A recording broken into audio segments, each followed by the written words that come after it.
할렐루야. 오늘 우리 함께 나눌 말씀의 제목은 당신이 어찌하여, 당신이 어찌하여입니다. 올해 가을 장마가 유난히 참 대단했습니다. 우리나라는 그래도 큰 피해 없이 이렇게 은혜 가운데 지나갔는데요. 피해가 많았던 나라는 엄청난 피해를 보고 많은 생명을 또 잃게 되는 그런 일이 있었죠. 어제입니까 그제입니까 우리 조원이 살고 있는 뉴욕에는 갑자기 큰 비가 와서 이렇게 조금 어려움이 있다라고 하는 뉴스를 듣기도 했습니다. 여러분, 여러분은 비가 오는 날이면 주로 어떤 음식을 드십니까? 라면. 고사님, 저는 갑자기 라면 하시길래 제가 아멘을 잘못 들었나 했습니다. 비가 오는 날에는 파전에 막걸리 하는 말 들어보셨습니까? 파전에 막걸리. 이런 말 하는 분들 가끔 있지 않습니까? 우리는 그래도 참 예수님 믿는 성도들인데 경건해야죠. 그래서 경건해서 그런 말을 듣지 못한 분들이라 할지라도 비 오는 날은 라면이지 하는 그런 말은 어떻게 들어봤을 것입니다. 저도 마찬가지입니다. 비가 오면은요 라면이나 국수가 먹고 싶어지는 그런 때가 많은 것 같아요. 그런데 여러분, 이게 그냥 그런 게 아니라요, 이게 이유가 있더라는 거예요. 이유가 궁금하시죠? 제가 찾아봤어요. 전에 들었던 기억이 있어서 찾아보니까 다행히 그때 들었던 그게 있더라고요. 비가 오면은요 우리 머리에 뇌라는 게 있잖아요. 뇌 없는 사람은 이게 좀 곤란한 사람입니다. 뇌가 화학적인 반응을 일으킨대요. 그래서 비가 오게 되면 기압이 낮아지면서 이제 습도가 올라가기 때문에 우리 몸의 혈관이 이렇게 넓어지는, 확장이 된다는 거예요. 그러면서 혈액 순환이 빨라지면서요, 그런 상황 속에서 이제 우리 몸의 온도가 조금씩 내려간답니다. 그러면 몸이 뭘 필요로 하게 되냐면요, 열량 높은 음식을 좀 가져와서 좀 넣어봐 이런다는 거예요. 그러니까 이제 말하자면은 단순히 이제 배가 고파서 밀가루 음식을 찾는 것이 아니라 열량을 보충하기 위해서 탄수화물이 풍부한 밀가루 음식이 우리 몸이 땡긴다는 겁니다. 뿐만 아니라 밀가루는요 우리 몸에 에너지를 공급하는 글리코겐을 만드는데 더 많은 작용을 하는 그런 음식이라는 겁니다. 비 오는 날 즐겨 먹는 밀가루 음식의 인기 순위 여러분 궁금하시지 않으세요? 저는 이 인기 순위를 보고 당연히 이런 건 있겠지 이렇게 했는데 조금 의외예요. 이게 이제 격세지감. 1위는요 아멘이 아닌 라면. 1위는 라면이에요. 누가 뭐라도 비 오는 날은 라면이죠. 예. 근데 이제 2등이 뭐냐면요 칼국수예요. 칼국수. 그러니까 이제 우리 영경 권사님 생각나는데 영경 권사님 칼국수 좋아하십니까? 별로 안 좋아하시는구나. 죄송해요. 좋아하지도 않는 걸 제가 좋아하는 줄로 착각하고 있어서 굉장히 갑자기 죄송해져 버렸어요. 3등은 뭐냐면요 볶음우동이에요. 볶음우동.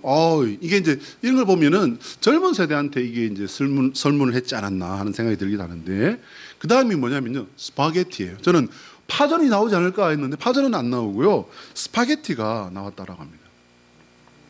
이와 같이 사람의 욕구는 단순한 욕망은 아니에요. 우리 몸에 필요하기 때문에 찾는다는 거예요. 욕구가 필요하기 때문에 찾는다. 찾기 때문에 필요한 건가? 여러분, 이스라엘 백성은요 출애굽하고 나서 광야에서 하나님께 10번이나 이렇게 원망 불평을 했던 역사가 이렇게 성경에 확 기록되어 있어요. 이건 뭐 어떻게 지울 수도 없어요. 이게 10번이나 이게 원망 불평을 하게 되는데, 여러분 제가 이거를 정리를 표로 해봤거든요. 앞에 한번 보세요.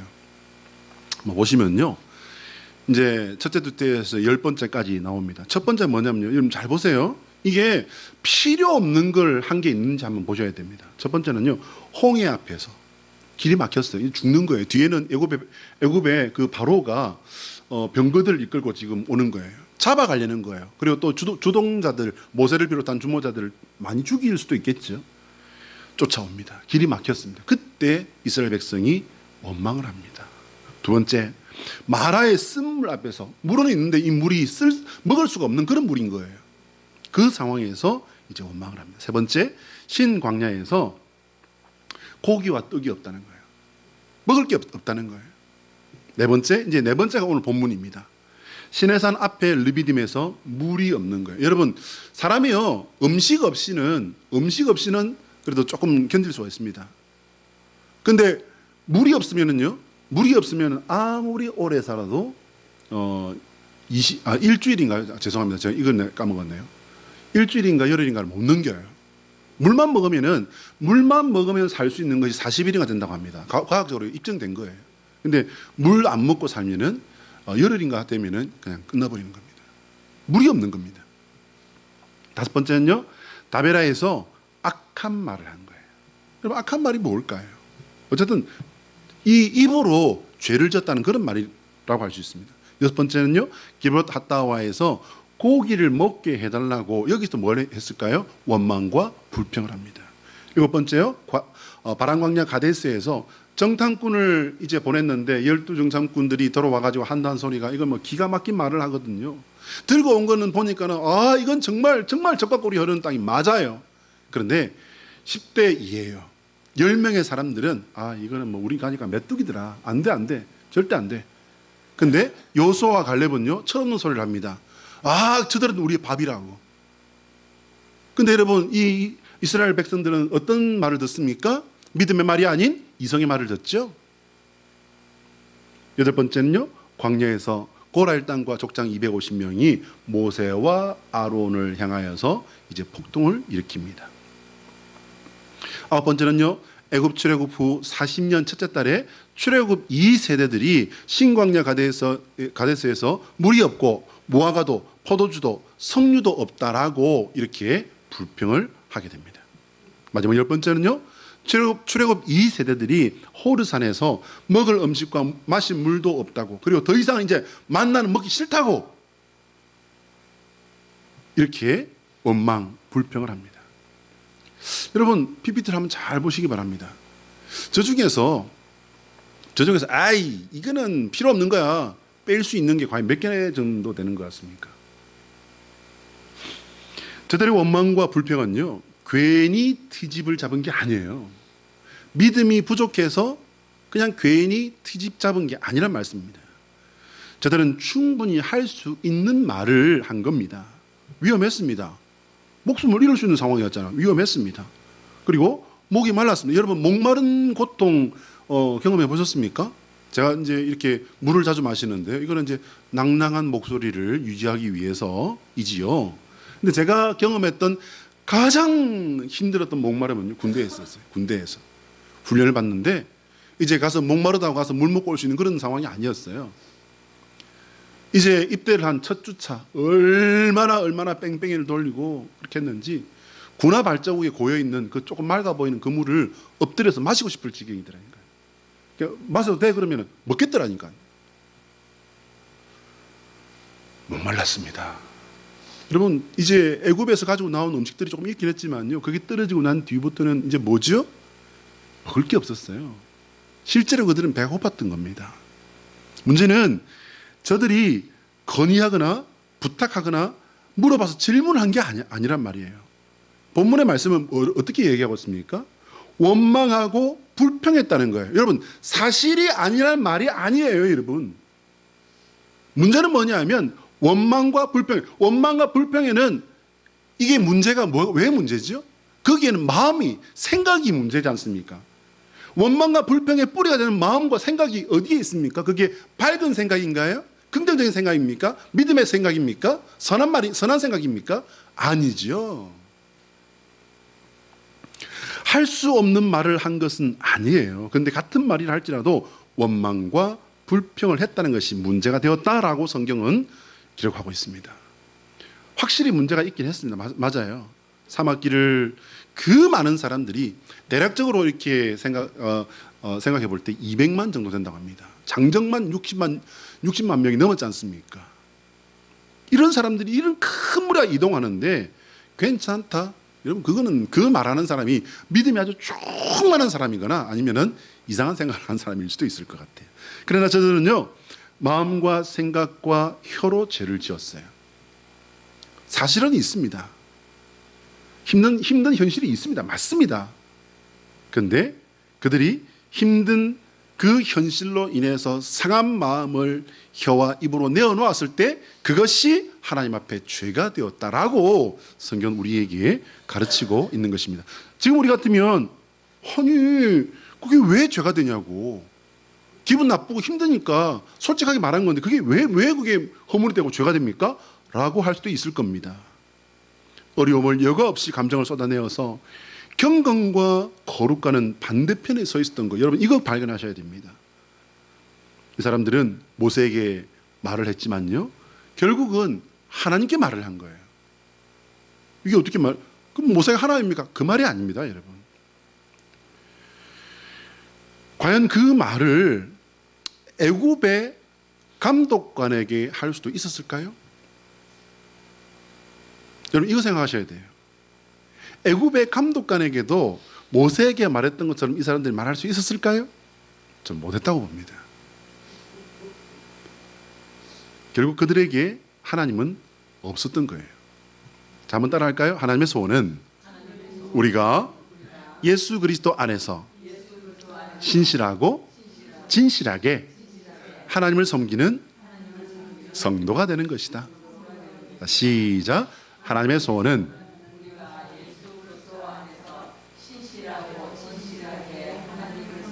성도가 되는 것이다. 할렐루야. 어떤 상황에서도 신실하고 진실하게 하나님 중심으로 생각하고 마음 먹고 말하고 행동하시는 성도 되시기를 축복합니다. 오늘 본문은 네 번째 불평 사건이에요. 그야말로 태양이 사람의 피부를 파고드는 듯한 그런 광야에서 물이 없다면 그것은 그냥 이제 죽음은 시간 문제일 뿐입니다. 결국 이것도 그들에게는 당연히 할 수 있었던 말이었던 겁니다. 그러면 화를 내서 하나님에게 신뢰를 범한 겁니까? 사람들의 형편을 조금 생각해 보면 고생은 말로 다 할 수 없는 것이었을 겁니다. 그런데 조금 살펴보면 그들은 목이 마르자 곧바로 말한 게 아니에요, 여러분. 성경을 유심히 잘 보셔야 돼요. 목마름으로 고생을 하다가 아우성이 터져 나온 겁니다. 참을 만큼 참았으니까 이제 그렇게 말을 해도 되는 겁니까, 여러분? 어떻게 생각하십니까? 왜 참습니까? 참지 마시기 바랍니다. 여러분, 이건 절제가 아니에요. 참지 마시기 바랍니다. 그런데 여러분, 참지 마시고 하나님께 기도하시기 바랍니다. 하나님께 말씀하시기 바랍니다. 하나님께 건의하시기 바랍니다. 하나님께 구하시기 바랍니다. 기도로 두드리시기 바랍니다. 그러면 되는데 이스라엘 백성은 자신들이 지금 하나님의 이끄심을 받고 있는 그 상황 가운데 있음을 인지를 못한 것 같아요. 인지란 말이 좀 어렵습니까? 제대로 깨닫지를 못한 것 같아요. 놀라운 것은요, 그들의 눈앞에 지금 그 200만의 그 사람들이 사는 그 중심에 뭐가 있었죠? 쉐키나. 밤에는 불기둥으로 타오르고 낮에는 구름 기둥으로 우리 중심에 와 있는데 뭐가요? 하나님의 영광이요. 하나님의 영광이. 여러분, 그 하나님의 영광이 그냥 그 날씨가 이상해서 서 있는 그런 구름 기둥이 아닙니다. 그 지형이 불이 있는 곳이어서 화산지대여서 불이 서 있는 게 아니에요. 그들은 이미 애굽을 초토화시켜버린 10가지의 하나님의 재앙들, 하나님의 영광을 받지 않습니까? 그뿐만 아니라 광야에 들어섰어도요 3가지의 기적이 이미 자신들 앞에 일어났잖아요. 첫 번째가 뭐였죠? 홍해 앞에서 길이 막혔을 때. 여러분 잘 보시면요, 이 사람들 불평을 먼저 했어요. 성경에 이 기록된 차례들이 여러 가지 실마리들을 줍니다. 이 사람들 불평을 먼저 했습니다. 모세가 바다를 향해서 손을 내밀었을 뿐인데 그 깊은 홍해물이, 여러분 어떤 자유주의 신학자들은 그렇게 말합니다. 홍해가 아니고 갈대요, 갈대. 응? 갈대가 이렇게 탁 벌어지면서 거기 사람들이 이렇게 걸어간 거라니까. 그러면은 애굽 병정들은 어떻게 죽었대? 그러면 넘어졌던 갈대가 일어서면서 찔려 죽었지.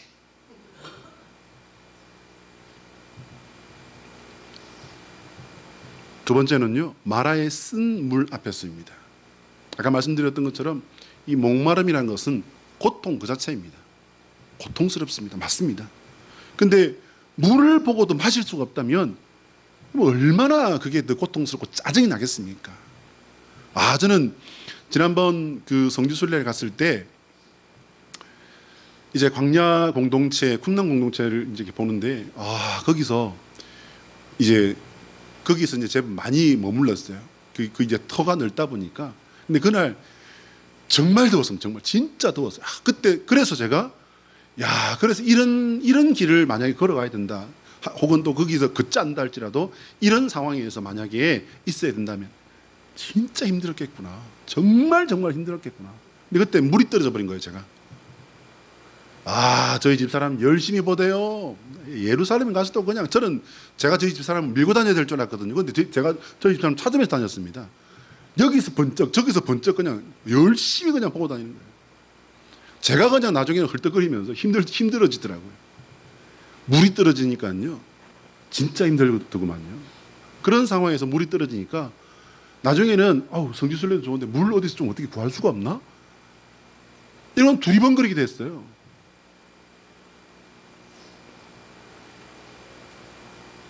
세 번째는요. 신광야에서 고기와 떡이 없다고 하나님께서는 이 상황에서도 니들 같은 말이라도 말 좀 똑바로 못해? 니들 혼 좀 나야 되겠다? 이렇게 말씀하신 게 아니라 여기 보시면요. 하나님께서는 만나와 메추라기를 주십니다. 사람의 힘으로는 절대 어찌할 수 없는 상황에서 하나님께서는 답을 내놓으십니다.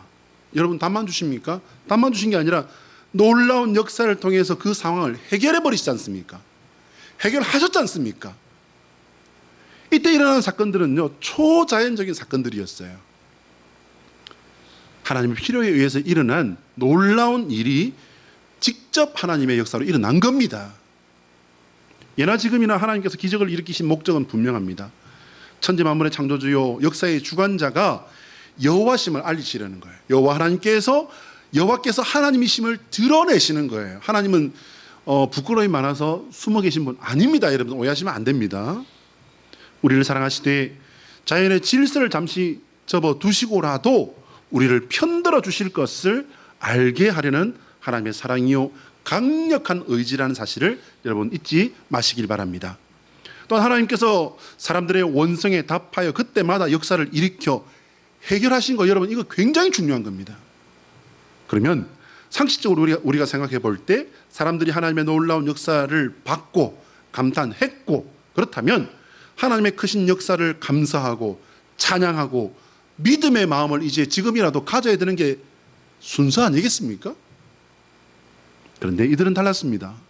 이들은 마치 호텔에 투숙한 까탈스러운 손님처럼 굴기 시작했습니다.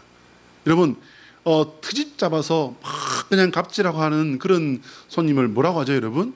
그런 사람 뭐라고 하냐면요, 블랙 컨슈머라고 합니다. 블랙 컨슈머.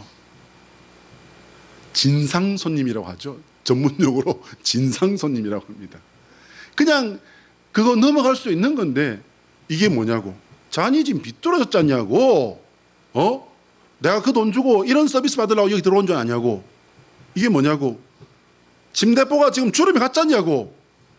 당신 이렇게 하루 종일 이렇게 이 일하면서 이런 거 하나도 눈에 안 들어오냐고. 이런 마음을 가지고서 내가 여기서 만족스러운 서비스 받겠냐고. 생각해보라고. 주름 잡힌 침대보에 궁뎅이가 찔리길 합니까? 뭐 어쩌란 말이에요. 그들은 감사할 줄 몰랐습니다. 어려움이 없었단 말이 아니라니까요. 어려움이 있었고 이에 대해 지도자 모세에게 어려움을 토로했을 때 그 어려움이 하나님의 강력한 역사로 해결되는 것을 보았다면 그들은 즉시 자세를 바꿨어야 했습니다. 여러분 어떻게 바꿨어야 할까요? 직접 여호와 하나님께 기도까지는 못했다 할지라도 하나님께서 직접 세우신 지도자 모세에게 건의를 하거나 의논을 하거나 혹은 질문이라도 할 수 있지 않았을까요? 우리 심선자 어머니가 최고예요. 아무도 아멘 안 하는데 그러나 그들은 자신들이 마치 호텔에 든 손님인 양 굴었던 겁니다. 저는 자라오면서 청소년기 때, 청년기 때 어머니께 자주 들었던 말이 있어요. 아마 이제 당신이 아들이 이제 커가니까는 당신이 어떻게 할 수가 없는 상황이라고 그렇게 생각하셨던 것 같아요. 그래서 하신 말씀 뭐냐면, 고민이 있으면 혼자 끙끙 앓지 말고 얘기를 해라. 얘기를 해라. 되는 집은 의논이 성하고 안 되는 집은 싸움이 성한단다. 그러니까 얘기를 해라. 항상 그 말씀을 하셨더랬습니다. 그들은 하나님께 그들의 어려움을 원망과 불평이 아닌 의논이나 기도를 했어야 됩니다. 그럼 왜 그들은 태도를 바꾸지 않았던 것일까? 여러분 어떻게 생각하십니까? 말씀을 통해 우리가 생각해 볼 수 있는 단 한 가지 사실이 보입니다. 여호와가 그들의 하나님이 되지 못한 거예요. 출애굽 과정에서 애굽왕 바로가 모세에게 계속했던 말이 하나 있어요. 그게 뭐라고요? 여호와가 누구이기에 내가 그의 말을 들어야 한단 말이냐? 모세가 바로에게 들어가서 우리 족속들을 내보내라 이렇게 말을 할 때마다 그가 말합니다. 하나님께서 이렇게 말씀하셨다. 너는 하나님의 말씀 앞에 이제 순종해서 나와 우리 백성들을 내보내라. 그래? 그런데 여호와가 누구길래 내가 그의 말을 들어야 된단 말이냐? 너 지금 나한테 웃으라고 한 소리야? 웃어버립니다. 무시해버립니다. 이스라엘 백성은요, 지금까지 하나님의 놀라운 역사를 직접 눈으로 보았습니다. 그들은 하나님께서 아브라함을 통해 일부러 세우신 백성이었어요. 기억하시죠? 그런데 지금 정면으로 모세를 통해서 하나님께 대들고 있는 겁니다. 우리 3절 한번 읽어볼까요? 앞에 화면 보시면서요. 자, 시작. 거기서 백성이 목이 말라 물을 찾으매 그들이 모세에게 대하여 원망하여 이르되 당신이 어찌하여 우리를 애굽에서 인도에 내어서 우리와 우리 자녀와 우리 가축이 목말라 죽게 하느냐? 자, 그러면 이 말씀을 표준세 번역으로 우리 다시 한번 읽어봅시다. 자, 시작. 그러나 거기에 있는 백성은 몹시 목이 말라서 모세를 원망하며 모세가 왜 그들을 이집트에서 데려 나왔느냐고 그들과 그들의 자식들과 그들이 먹이는 집짐승들을 목말라 죽게 할 작정이냐고 하면서 대들었다. 그들의 말은 역시 여기서도 틀리지 않았고 분명히 할 수 있는 말이었습니다. 그러나 그들은 지금 하나님을 애굽의 노예 감독관보다도 못하게 대우하고 있는 모습이 보이십니까? 저는 출애굽기를 읽을 때마다 언제부턴가 깊은 찔림과 깨달음을 얻습니다. 이스라엘 민족이 애굽의 노예의 역사를 끝내고 믿음의 역사를 시작한 내용이지만 이것이 개인 신앙에 정확하게 일치하는 그 구조를 가지고 있다는 사실을 깨닫고 아주 진짜 닭살이 돋았던 그런 기억을 가지고 있습니다. 그들은 애굽에서 나올 때부터 인류 역사에 다시 없는 하나님의 직접적인 하나님의 역사를 경험합니다. 그건 전 인류 역사를 통틀어 보더라도요 정말 특별한 일이 아닐 수 없습니다. 오늘 본문 앞에 3번의 역사도 마찬가지입니다. 홍해 바다의 대부분이 여러분 놀라지 마세요. 수심 1,000m 엄청나게 깊은 바다예요.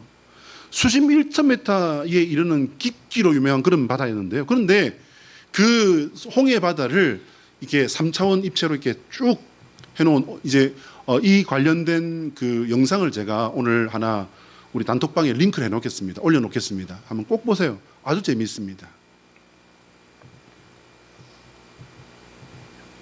1,000m나 되는 그 깊은 바다에서 딱 한 군데가 이렇게 수심이 아주 얕은 곳이 있다고 합니다. 여러분 그곳을 모세가 사전 답사를 해가지고 찾았겠습니까? 아니면은 그거 보여달라고 하나님 보여주시옵소서 일주일 동안 아니죠 누구처럼 한 달 동안 그 흰 그 뭐 달아놓고 막 금식을 했겠습니까? 하나님께서 인도하신 겁니다. 믿으시면 아멘? 한 군데 딱 한 군데 그 수심이 얕은 곳으로 하나님께서 인도하신 겁니다. 이 모든 것은 하나님께서 아브라함과 맺은 약속을 지키시고 가나안 땅으로까지 인도하시는 하나님의 일이었던 것입니다. 그런데 이스라엘 백성은 자신들이 가나안 땅으로 왜 가야 하는지 전혀 모르는 사람처럼 그렇게 굴고 있습니다. 오늘 말씀을 보시기 바랍니다. 당신이 어찌하여 라는 이 말에 모든 불만과 불신앙이 다 터져 나온 겁니다. 네가 뭔데? 뭐 때문에 우리가 지금 여기서 이런 짓을 하고 있어야 되냐고. 네가 뭔데? 뭐 때문에 우리가 지금 이렇게 위험에 처하게 하느냐고. 네가 뭔데 대체? 라는 겁니다, 여러분. 모세는 지금 현재까지도 이스라엘 백성이 가장 큰 선지자로 추앙하는 사람이지만 하나님 앞에서 부름받고 쓰임받은 작은 작대기 같은 존재에 불과합니다. 깨달으시면 아멘? 이 말은요, 뒤집어 놓으면 모세는 아무것도 아니란 말이고 그를 거기 세우신 하나님께서 직접 그들을 이끄신다는 말이 되는 거예요. 모세에게 어찌하여 당신이라고 말한 것은요, 그래서 그것은 모세에게 한 말이 아니라 하나님께 한 말이 되어버리는 겁니다. 영어 성경은 이 부분을 조금 더 직접적으로 표현하고 있습니다. 3절 말씀이 어떻게 됐냐면요, 영어를 직역을 해보면 왜 당신이 우리를 이집트에서 이끌어내어 이곳까지 끌고 왔는가? 라고 하는 겁니다. 이 또한 틀린 말은 아닙니다. 노예로 계속 살기를 원한다면 이 말을 틀린 말 아닙니다. 여러분, 근데 노예로 그들이 살겠다고 했습니까? 아니요. 출애굽기 2장 23절 이하예요. 그들이 어떻게 했냐면요, 노예 생활할 때 못 살겠어요. 못 살겠어요. 주여! 주여! 아브라함의 약속 주셨다면서요. 우리가 지금 이런 노예로 살고 있는데 죽겠어요. 죽지 못해 살고 있어요. 부르짖었다라고 되어 있습니다. 그리고 그 부르짖음이 하나님께 여호와께 상달되었다라고 되어 있어요. 뭘 했다고요? 부르짖었다고요. 성경에는 부르짖었다라고 되어 있는데 이걸 줄여서 두 글자로 뭐라고 합니까? 기도라고 합니다. 문제는 자신들이 하나님의 영광의 불구름 기둥을 눈앞에 두고도 이런 원망과 불평을 했다는 겁니다. 그들은 지금 역사에 들어와 자신들과 함께 계시는 여호와 하나님을 알지 못하는 사람처럼 그렇게 말하고 행동하고 있습니다. 그런데 여러분, 이스라엘은요, 그들은 태어날 때부터 여호와 하나님 거예요. 영적 이스라엘인 우리는 그럼 어떻습니까? 우리도 마찬가지입니다. 태어났을 때부터 하나님은 찐뽕 너는 내 거야 라고 말씀하신 줄 믿으시기 바랍니다. 하나님의 소유된 백성, 그 아니면 사단의 소유된 백성인 거예요. 중간은 없어요, 여러분. 내가 왕이요? 아니에요, 여러분. 내가 왕이요 하는 사람들도요, 결국은 하나님 아닌 것을 섬기는 거기에 예속된 존재에 불과하다는 사실을 깨달으시길 바랍니다. 하나님께서 아브라함과 약속하시기 전부터 그들은 하나님의 계획 안에 있었던 것입니다. 태어나는 것이 여러분 선택사항이었던 사람 있습니까? 그런 사람 존재하지 않습니다. 이스라엘 백성이 당신이라고 말했던 그분이 여호와 하나님이시고 어찌하여 라고 따졌던 그 일이 이스라엘을 나라 되게 하는 하나님의 역사였던 것을 여러분 깨달으시기 바랍니다.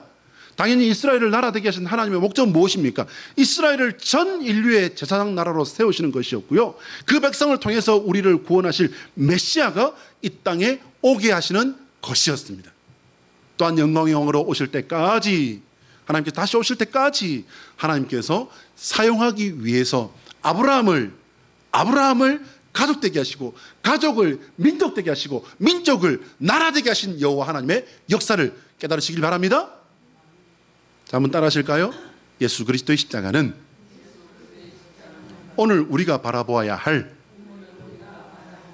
불과 구름 기둥이다. 자, 시작. 예수 그리스도의 십자가는 오늘 우리가 바라보아야 할 불과 구름 기둥이다. 할렐루야. 다시 처음으로 돌아가 볼까요? 비가 오면 라면을 먹고 싶은 것이 단순한 욕구가 아니라고 말씀드렸습니다. 비가 오는 환경 때문에 사람의 몸에서 밀가루 음식을 땡기는 이유가 있다라고 말씀드렸고요, 여러분 이유가 있으니 필요가 있다고 말씀드렸습니다. 그렇다고 화를 내고 원망과 불평을 하는 것이 정당화될 수는 없습니다. 혈기가 아닌 영성과 지성과 이성으로 살아가는 성도 되시기를 예수 그리스도의 이름으로 축복합니다. 여러분 한번 생각해 보시기 바랍니다. 오늘 제가 숙제를 내어드립니다. 십자가가 클까요? 불과 구름 기둥이 클까요? 여러분 이거는 당연히 나와 있는 말씀이지만 당연히 답이 나와 있는 말씀이지만 여러분 묵상하시라고 드리는 숙제예요. 제가 말씀드리지만 불과 구름 기둥을 이스라엘 백성들은 뻔히 눈앞에 보고 있을 때니까요. 보고 있음에도 불구하고 어떻게 해요? 그들은 원망하고 불평했습니다. 여러분 십자가를 하나님께서 우리 마음에 우리 생각에 세우시기 위해서 하나님은 수없이 많은 역사를 일으키시고 수없이 많은 선교사들의 피를 흘리시면서까지 역사에서 일을 하셨습니다. 그 십자가가 여러분 우리의 마음에 우리의 생각에 우리의 삶의 언덕에 가장 중심 높은 곳에 세워져 있습니까? 불과 구름 기둥은 인간은 함부로 바라볼 수도 없는 하나님의 영광을 드러내신 것이었습니다. 하나님을 드러내셨지만 인간은 함부로 범접할 수도 없는 거룩한 하나님이셨지요.